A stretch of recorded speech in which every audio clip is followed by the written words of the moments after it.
Hello everyone. 안녕하세요 여러분. 제 이름은 김소라입니다. 저는 스피킹 테스트 전문 강사이고요. 이번에 여러분과 함께 답이 보이는 실전 OPIC 어드밴스드 과정을 강의하게 되었습니다.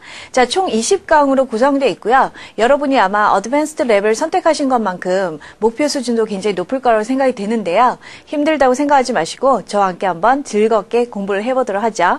자, 오늘의 주제 뭔지 바로 한번 확인해 보도록 하겠습니다. 자, 오늘의 주제는요, 제가 총 3부분으로 나눠서 설명을 드릴 건데요. 첫 번째는 OPIC 시험이 어떻게 구성되어 있는지 확인을 해볼 거고요. 그 다음 두 번째는, 자, 자기소개하는 부분을 설명드리겠습니다. 이 자기소개하는 것은, OPIC 시험에서 1번 문제로 항상 고정으로 나오는 문제니까, 이번에 한번 공부를 해두시면, 앞으로 여러 용도로 활용을 할 수 있을 거라고 생각이 되고요. 마지막으로는, 모의고사 한 세트를 풀어보면서, OPIC 시험이 어떻게 구성되어 있는지 전체 구성 흐름만 확인해 보도록 하죠. 자, 그럼 지금부터 OPIC 시험 유형에 대해서 확인해 보도록 하겠습니다. 자, 맨 처음에 여러분이 시험을 보러 가시게 되면 background survey라고 하는 부분을 확인하게 되실 겁니다. 자, 이것은 무엇이냐면 시험을 보게 될 때, 자, 여러분의 본인 정보라든지 그 다음에 가족, 친구, 그리고 취미나 특기에 대해서 컴퓨터 화면상으로 클릭을 하게 돼요. 그래서 이렇게 클릭한 정보를 바탕으로 시험 문제가 나온다고 생각하시면 되겠습니다. 자, 그 다음 여러분이 확인하셔야 될 부분이 뭐냐면 여러분의 지금 현재 영어 실력에 대해서, 그래서 본인의 영어 실력에 대해서 확인을 하시고요. 그 다음에 여러분이 보고자 하는 시험 난이도를 직접 설정하게 되는데요. 자, 총 6단계에 대해서 시험 난이도를 결정하게 됩니다. 그래서 제일 높은 부분에서 그 다음에 제일 아랫부분까지 이렇게 체크를 하시는 부분이고요.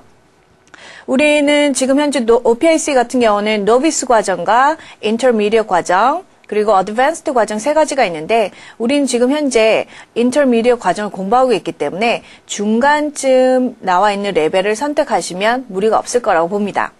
자, 그 다음 OPIC 시험 같은 경우는 보통 1번부터 시작을 해서요. 작게는 13문제, 15문제 또는 최대 18문제까지 나온 경험이 있는데요. 일반적으로 15문제가 평균적인 문제 문항수니까 15문제 정도 나온다라고 감을 잡으시면 되겠습니다. 자, OPIC 시험의 특징은 100% 여러분의 생활과 관련된 문제가 많이 나오거든요.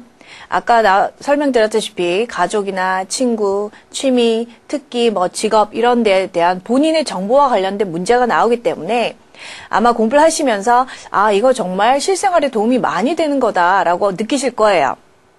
자, 그 다음 부분 아주 특이한 부분인데요. 시험을 보시다 보면 갑자기 시험 진행 중간에 팝업장이 뜨면서 자, 여러분이 지금 보고 있는 시험 난이도를 상향 조정하시겠습니까? 하향 조정하시겠습니까? 또는 유지하겠습니까? 라고 하는 질문이 뜹니다. 자, 이럴 때 대부분의 학생들이 많이 상향 조정을 하시거든요. 왜냐하면 앞서 설명드렸다시피 OPIC는 실생활과 관련되고 여러분 자신에 대한 정보를 많이 물어보는 시험이기 때문에 처음에 자기소개하고 그 다음에 가족 물어보고 이렇게 문제가 진행되다 보면 이 시험 문제 조금 할만한데? 괜찮은데? 라고 조금 쉽게 생각하는 경향이 있으세요.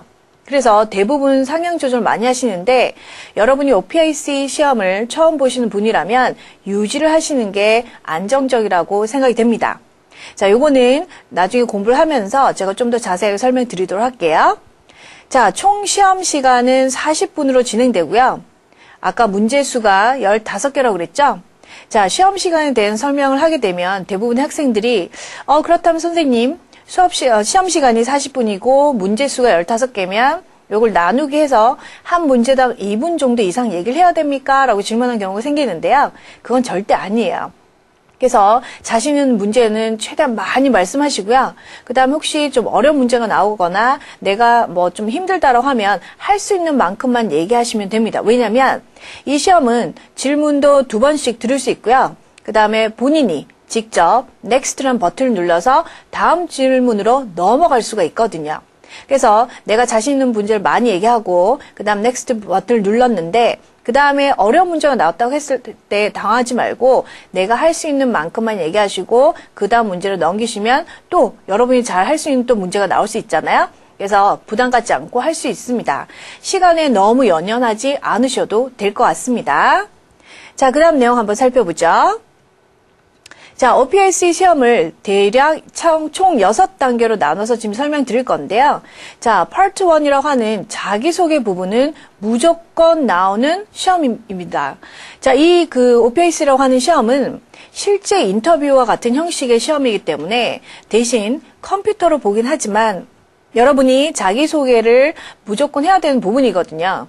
그래서 직장이나 뭐 어떤 학교라든지 그런 직업과 관련된 것뿐만 아니라 아까 나왔던 가족이나 취미, 특기 이런 부분들을 상세하게 설명할 수 있는 그런 부분. 그리고 항상 1번으로 고정적으로 나온다는 거 알아두시면 되겠습니다. 자, 그 다음 부분으로 가장 많이 출제된 부분이 가족과 친구 관계인데요. 자, 그렇다고 해서 어떤 사생활을 꼬치꼬치 캐묻는 게 아니라 여러분이 살고 있는 동네라든지 주거 환경 또는 여러분이 어떤 교통수단으로 학교나 회사를 가시는지 그리고 가족과 친구, 그쵸? 함께 일하는 직장 동료, 상사, 그리고 학교에서 만날 수 있는 교수님이나 과 친구들 또는 클럽, 같은 클럽을 다니고 있는 친구들에 대해서 물어보는 정도. 그래서 항상 여러분 생활 주변에 있는 그리고 또 관련돼 있는 내용을 물어본다는 거 기억하시면 되겠습니다. 자, 그 다음 자주 나오는 내용이 뭐냐면 여가 시간인데요. 여가 시간이라고 하는 것이 좀 여러분과 직접적으로 관련이 있잖아요. 그래서 이 부분만큼은 자세하게 설명할 수 있도록 여러분 연습하셔야 되는데요. 예를 들어서 만약에 내가 영화 보는 걸 좋아한다고 하면 그 영화에 대해서 아주 자세하게 설명할 수 있으셔야 됩니다. 자, 그러면 자세하게 설명하려면 뭐가 필요하다? 내가 하고 싶은 한국말을 영어로 바꿀 수 있도록 어휘가 준비돼야 되고요. 그 다음에 그것과 관련된 표현도 배우셔야 되겠죠. 그래서 이 교재를 살펴보시면 표현력과 관련된 부분, 그 다음 어휘와 관련된 부분을 자, Q&A를 연습하기 앞부분에 상세하게 설명이 되어 있기 때문에 자, 이 부분을 잘 보시고 아, 이런 표현을 내가 얘기할 때 활용해야지라는 마음으로 많이 외우시고 활용할 수 있도록 하시면 되겠네요. 자, 그 다음 취미와 특기에 대한 질문이 꼭 나오는 편입니다. 자, 이것도 여러분의 그 개인적인 성향이나 어떤 취미, 그쵸? 시간 보내기, 여가 시간과 관련된 질문이잖아요. 그래서 이것은 대화를 하는 형태가 아니기 때문에 1:1 문답형으로 하시면 안 되고 최대한 길게 설명할 수 있으셔야 되겠죠. 예를 들어서 여러분이 매일 아침마다 수영장에 가서 수영 레슨을 받는다고 했을 때 저는 수영장 갑니다. 레슨 받습니다. 이렇게 끝나는 게 아니라 자, 얼마만큼 수영을 배웠고 누구랑 수영 레슨을 받고 또 지금 얼마만큼 수영을 잘 할 수 있는지 이런 상세한 부분까지도 영어로 설명할 수 있도록 여러분이 연습해야 된다는 거 꼭 기억하시기 바랍니다. 자, 그 다음 내용으로 보시면 스포츠나 운동에 대한 설명도 나오는데요. 자, 지금까지 보시면 뭐예요? 가족, 친구, 직장, 취미, 특기, 여가 시간, 스포츠, 운동 전부 다 우리 일상생활과 관련된 질문이 나온다는 거 느껴지시죠? 이렇게 질문 자체를 보면 부담이 없고 편하지만 지금 여기서 포인트는 얼마나 말을 잘 하느냐가 있기 때문에 내가 알고 있는 정보를 영어로 표현할 수 있도록 여러분이 철저하게 준비하셔야 돼요. 특히 만약에 여러분이 스포츠 중에서도 만약에 테니스를 좋아한다.